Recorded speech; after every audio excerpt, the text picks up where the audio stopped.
Alors bonjour à toutes et à tous et bienvenue à ce webinaire stratégie bourse forex du jeudi 30 août 2018. Yoav Nizar, très heureux de vous retrouver à la veille de la clôture des bougies mensuelles et des configurations intéressantes prennent forme notamment sur le forex. On en parle dans un instant. Je vous laisse tout d'abord prendre connaissance de l'avertissement légal sur les risques, qui est important. Il faut que vous le sachiez. Le trading avec effet de levier amplifie toujours les gains et les pertes.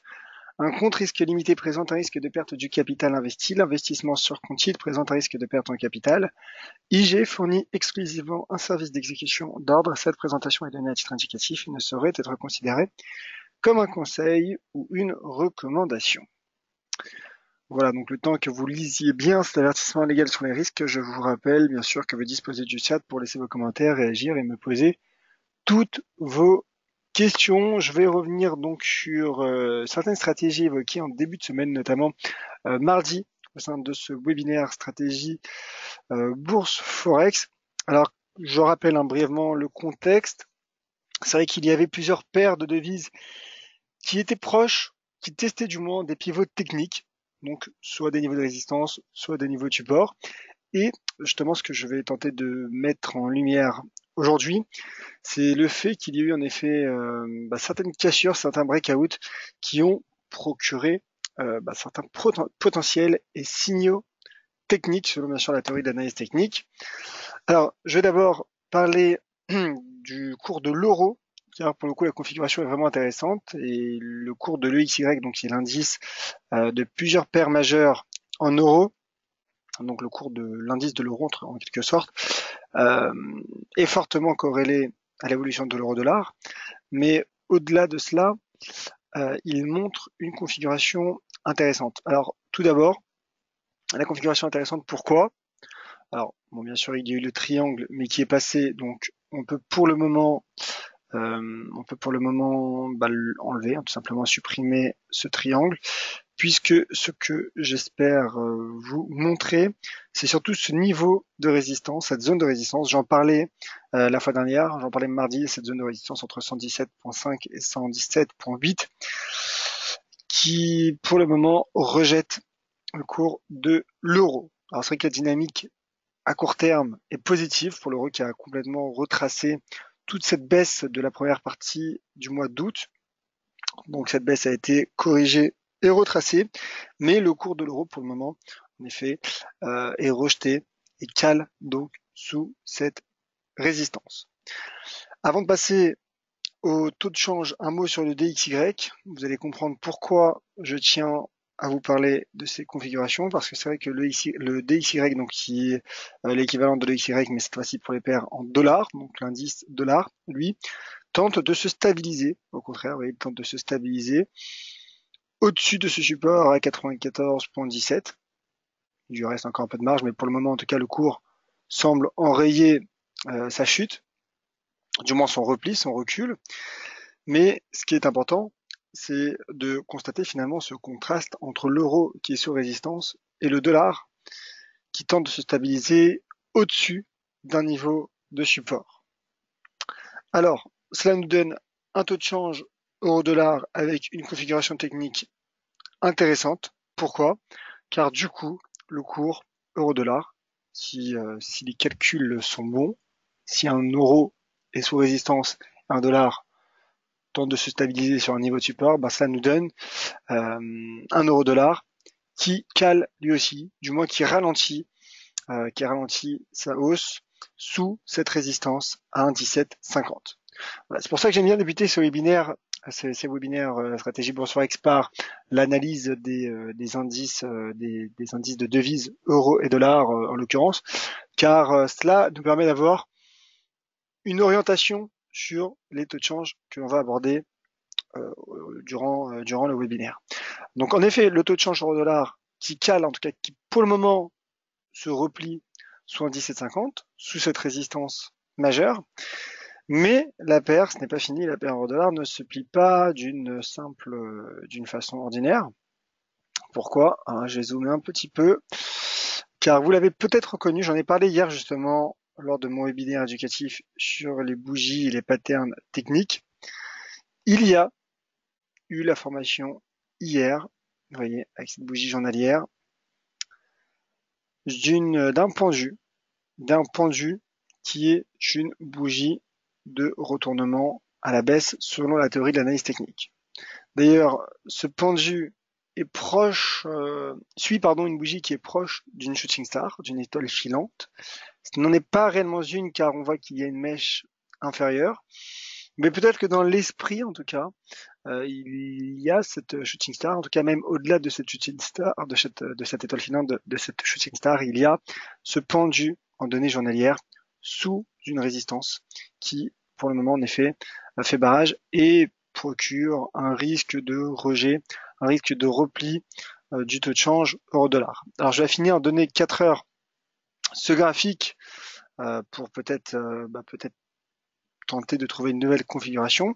Le graphique en données 4 heures montre que le taux de change euro-dollar met sous pression cette droite de tendance qui part de ce creux du 15 août.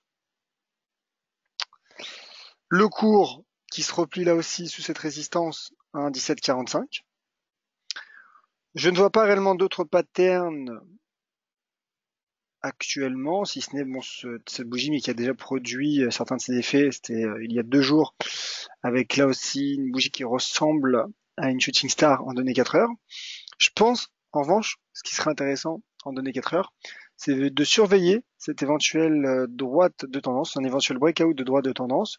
Alors je tente de l'ajuster peut-être. Voilà, on va peut-être l'ajuster de cette manière, avec ce creux qui paraît peut-être plus propre. En tout cas, il y a une droite de tendance qui est en train d'être testée par le marché. Et là aussi, une cassure pourrait confirmerait du coup la présence d'un risque technique sur le taux de change euro-dollar, alors que l'indicateur RSI, l'indicateur de momentum RSI, lui aussi plafonne sous la borne 70 et il pourrait valider une épaule tête-épaule en cas de cassure des 57.4. Oui, puisque nous avons notre épaule, donc la ligne de coup est le point bas de cette configuration à 57.24 si je ne dis de bêtises, 57.24, voilà. Donc en effet, en cas de cassure de ce niveau 4 heures par le RSI, cela confirmerait le risque de recul, le risque de repli du taux de change euro-dollar qui prendrait alors la direction des 1,1624 et potentiellement qui se redirigerait vers ce support de long terme à 1,15 $.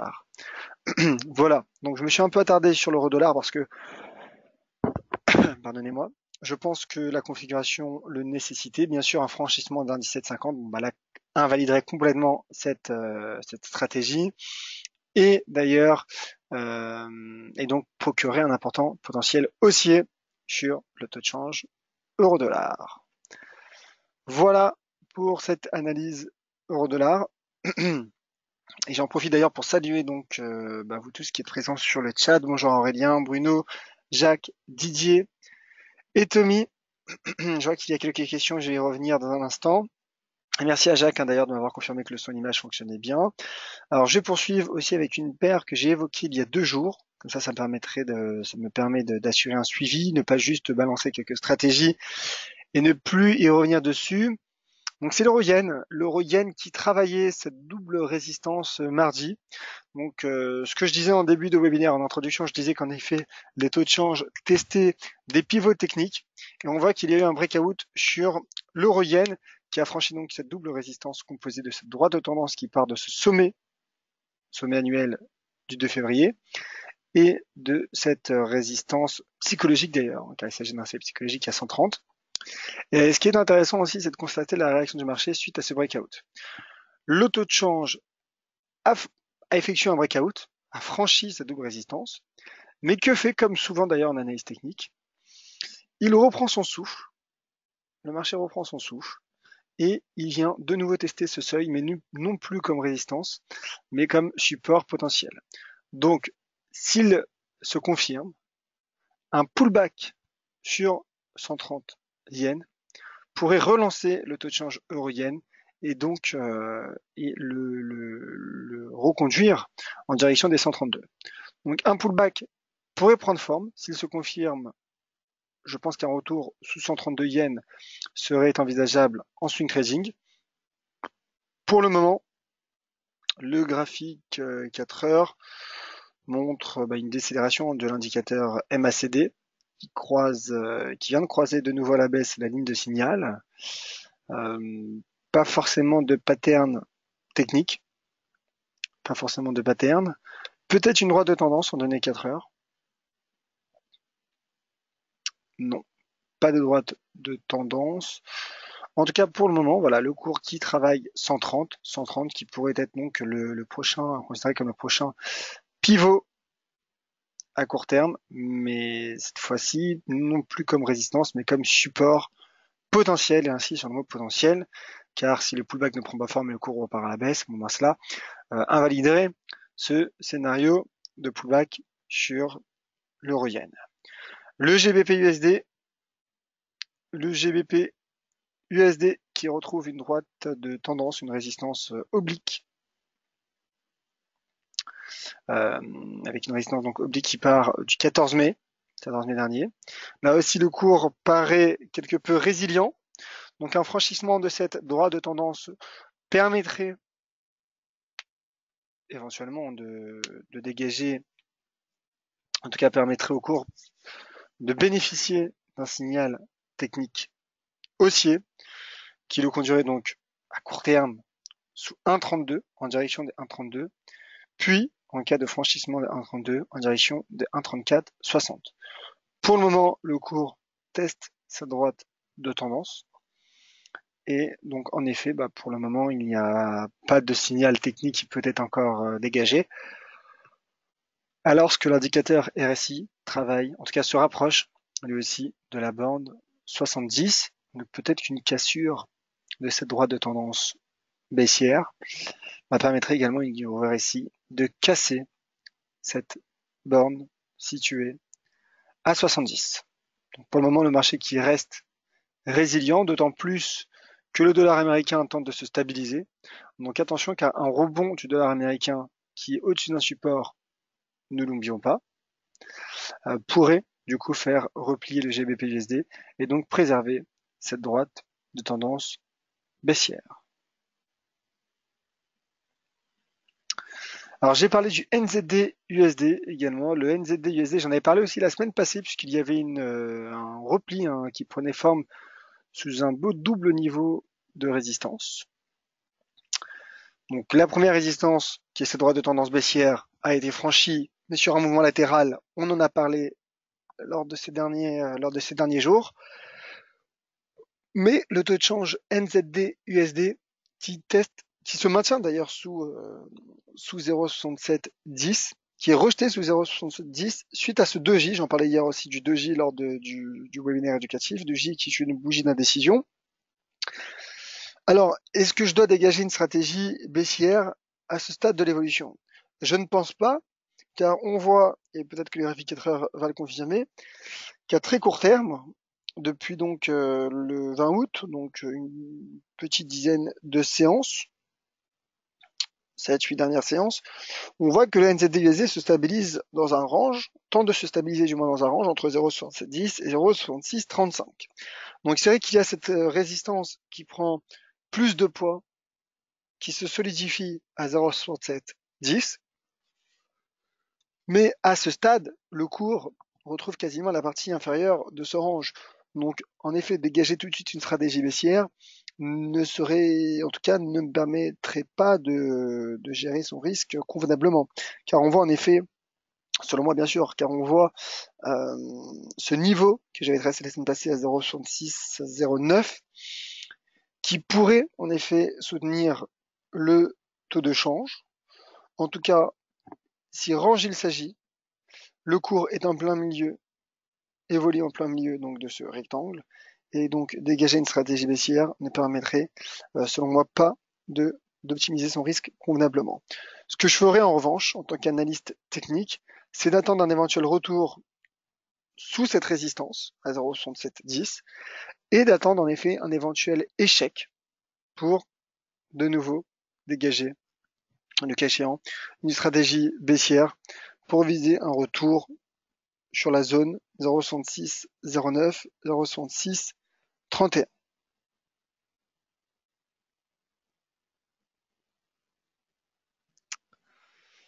Voilà pour le NZD USD.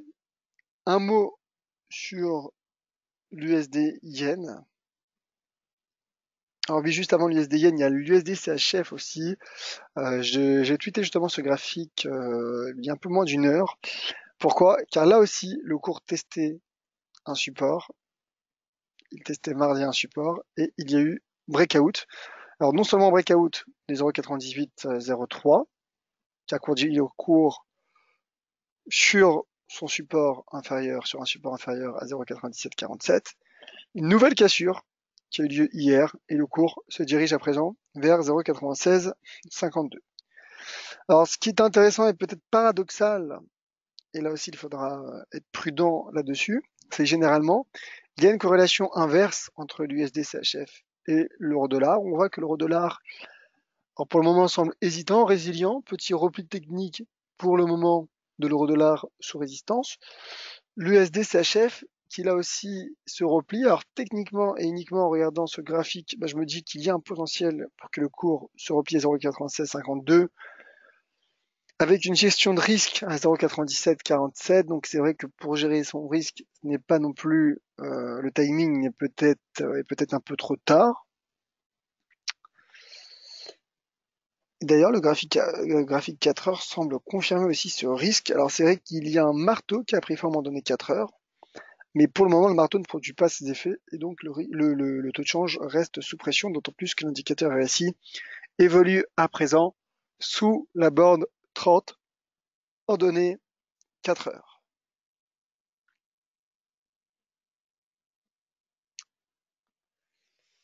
USD Yen, enfin. Et ensuite, je passerai rapidement aux indices européens, peut-être indices américains également, en fonction du temps, puisqu'il y a les questions aussi auxquelles je souhaiterais répondre. Donc je regarde tout ça dans un instant.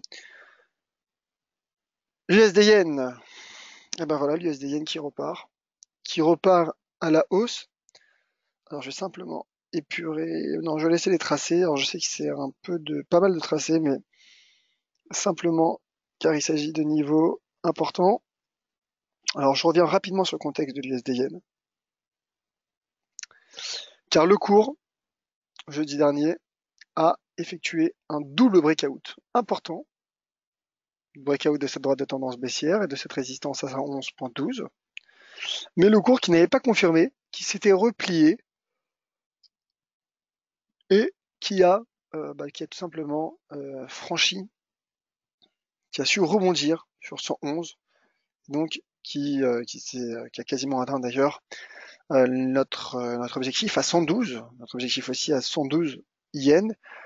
Le cours se replie, mais là aussi je me dis qu'un pullback sur 111.12 relancerait l'USD Yen en direction des 112, voire des 113,19 en cas de breakout des 112. Alors, vous allez peut-être me dire qu'il y a un pattern de continuation sous la forme des méthodes ascendantes. Car en effet, hier justement, on a parlé des patterns en webinaire éducatif et on a vu les caractéristiques des méthodes ascendantes. Alors c'est vrai qu'il y a les trois méthodes ascendantes, puisqu'il y a une première bougie haussière, trois petites bougies de correction, même si celle-ci n'est pas rouge, ce n'est pas grave.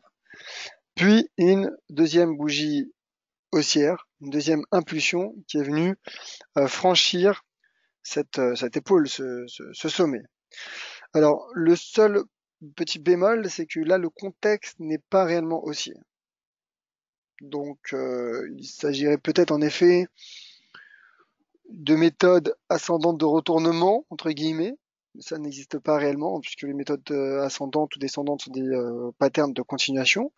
Mais en tout cas, voilà, pour ceux qui n'avaient jamais vu de méthode ascendante, vous en avez devant vous, à la seule petite exception, en effet, que le contexte n'est pas réellement haussier. Il y a, c'est vrai, 2-3 bougies haussières, mais j'aurais préféré un historique d'une petite dizaine de bougies haussières pour pouvoir confirmer ce potentiel haussier. En tout cas, pour le moment, l'USD Yen teste ce seuil, cette ancienne résistance devenue donc support potentiel à 111.12 en cas de pullback, le cours relancerait son potentiel haussier.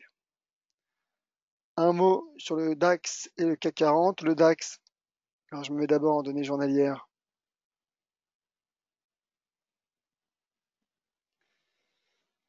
Le DAX qui est repassé cette semaine au-dessus de cette ancienne ligne de coup à 12 500 points, qui tente de tenir ce seuil, mais pour le moment qui n'y arrive pas encore, en tout cas qui est sous pression, qui teste, qui travaille.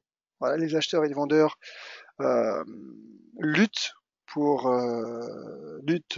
alentours de ce seuil à 12 500 points.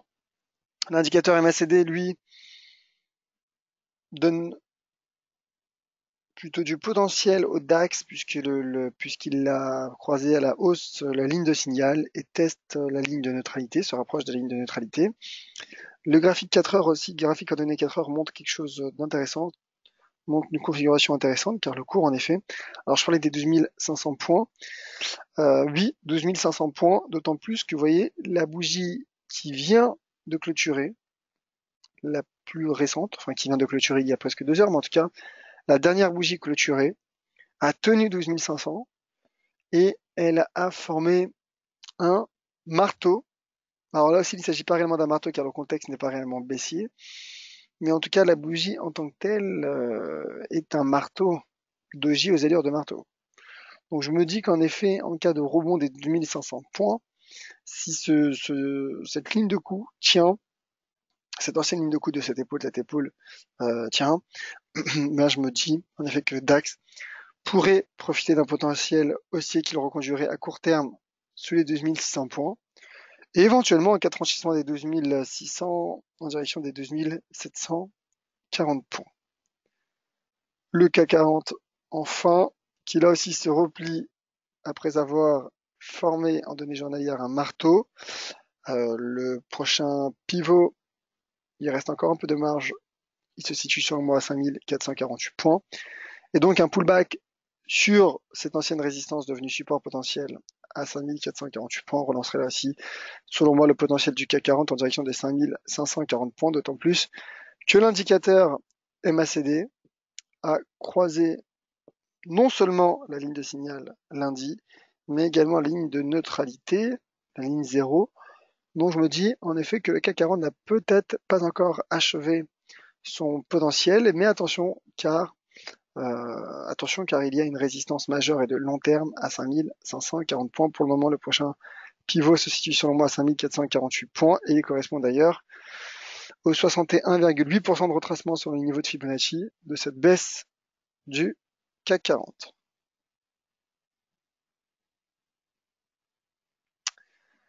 Voilà donc pour ce tour d'horizon. Je vais passer aux éventuelles questions. Si vous en avez, c'est le moment. N'hésitez pas donc. Alors, il y a une question justement de Didier sur l'USD-Yen.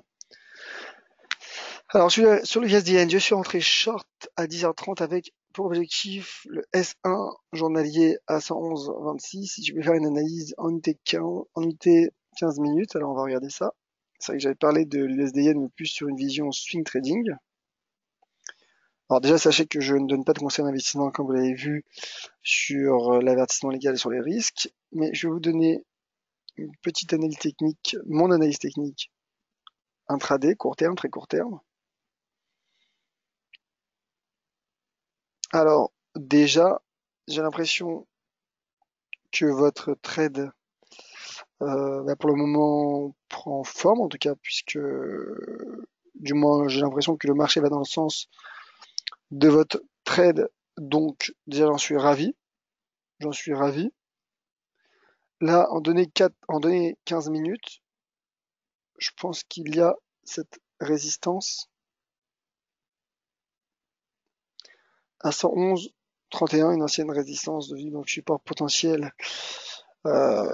qui pourrait faire réagir l'USD Yen. Mais je pense en tout cas que sur ce graphique, lorsque je regarde ce graphique 15 minutes, je pense qu'il y a en effet un risque baissier, comme le montre d'ailleurs l'indicateur RSI qui croise à la baisse la ligne 30, la bande 30. Donc en effet, pour le moment, il y a un mouvement correctif sur l'USD Yen.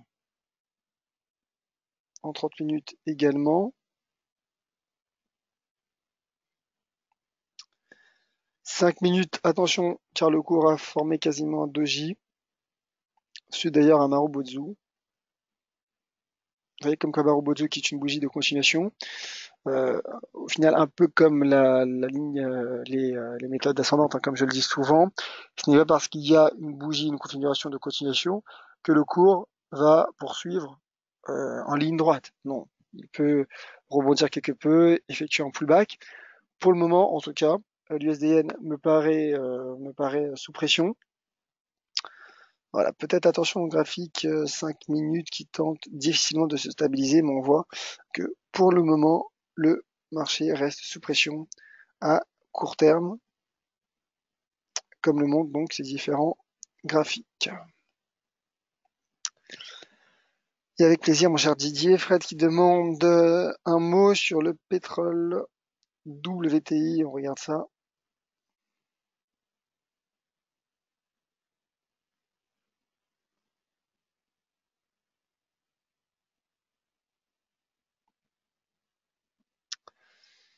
Alors le WTI,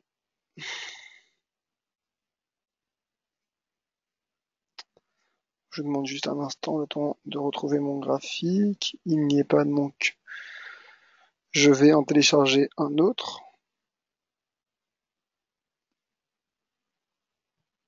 Voilà, je vais en prendre un autre.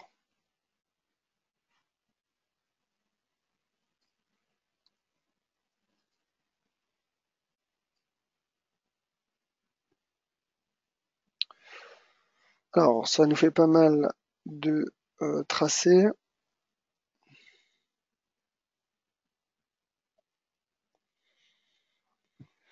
Alors, WTI qui a rebondi, notamment bien aidé hier par la baisse des stocks de pétrole aux États-Unis. Le cours qui teste une première résistance à 69,53. Alors, je vais me mettre en données journalières, mais je vais simplement épurer un peu le graphique car il y a beaucoup trop de tracés.